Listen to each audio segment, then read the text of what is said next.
মৃত্যুর দিন পালনের ব্যাপারে আমরা খুব বিনয়ের সাথে বলতে চাই, রাসূল সাল্লাল্লাহু আলাইহি ওয়াসাল্লাম বলেছেন, আল মাইয়িতু কাল গারিকিল মুতাগাওয়িস, মহাসমুদ্রে ডুবন্ত মানুষের মতো হলো মৃতরা।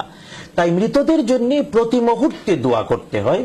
এমনকি মা বাবা হলে আল্লাহ নিজে শব্দটা শিখিয়ে বলেছেন, সন্তান দোয়া করবে রব্বির হামহুমা কামা রব্বায়ানি সগীরা। কিন্তু আফসোস, আমরা এতটা নির্বুধ হয়ে যাচ্ছি যে আমাদের মা বাবা মারা যাচ্ছে, আমরা বলি বছরে কেবল মৃত্যুর দিনে একবার দোয়া করবো, তাও আবার হুজুরদেরকে দাওয়াত করে নিয়ে আসি, লোকজন দাওয়াত করে নিয়ে আসি।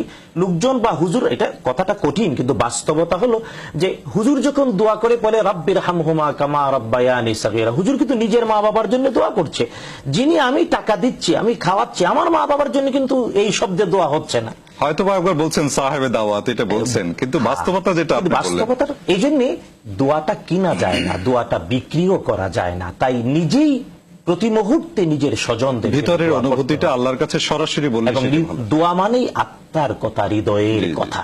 তাই আমরা প্রত্যেককে অনুরোধ করি, আমাদের দেশে যে তথাকথিত জ্ঞানহীন মূর্খতার বাস্তবতা হলো জন্মদিন পালন, মৃত্যুদিন পালন না, বরং প্রতি মুহূর্তে জন্মের জন্য কৃতজ্ঞ থাকতে হবে আল্লাহ তাআলার কাছে, এবং যারা মৃত্যুবরণ করেছে প্রতি মুহূর্তে তাদের জন্য ভালো কাজ করতে হবে।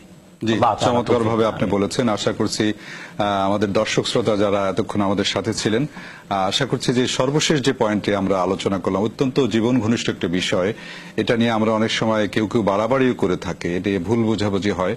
আশা করছি আলোচনার পরে আমাদের এই ভুল ভেঙে যাবে, আমরা ইসলামের সঠিক মেসেজ নিয়ে আমরা আমাদের জীবন যাপন করব। মোহতারাম, আজকে